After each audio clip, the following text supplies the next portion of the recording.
ఎప్పటికైనా సత్యమే గెలుస్తుందని, నేషనల్ హెరాల్డ్ కేసులో అదే జరిగిందని తెలంగాణ ఏఐసీసీ ఇన్ఛార్జ్ మీనాక్షి నటరాజన్ అన్నారు.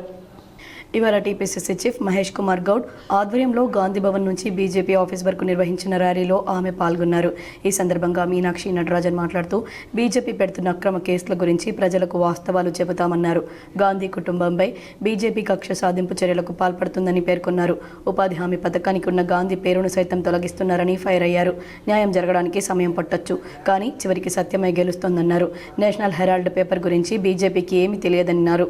తమది అహింసా మార్గమని, అందుకే శాంతియుతంగా నిరసన చేసి ప్రజలకు వాస్తవాలు తెలియజేస్తామని మీనాక్షి నటరాజన్ అన్నారు. బీజేపీ పార్టీ, బీజేపీ ప్రభుత్వం గాంధీ కుటుంబాన్ని రాజకీయంగా ఎదుర్కోలేక ఆనాడు బ్రిటిష్ వాళ్ళు ఏ రకమైన కేసులు పెట్టారో ఇవాళ కూడా తప్పుడు కేసులు పెట్టి గాంధీ కుటుంబాన్ని ఇబ్బంది పెడతా ఉన్నారు.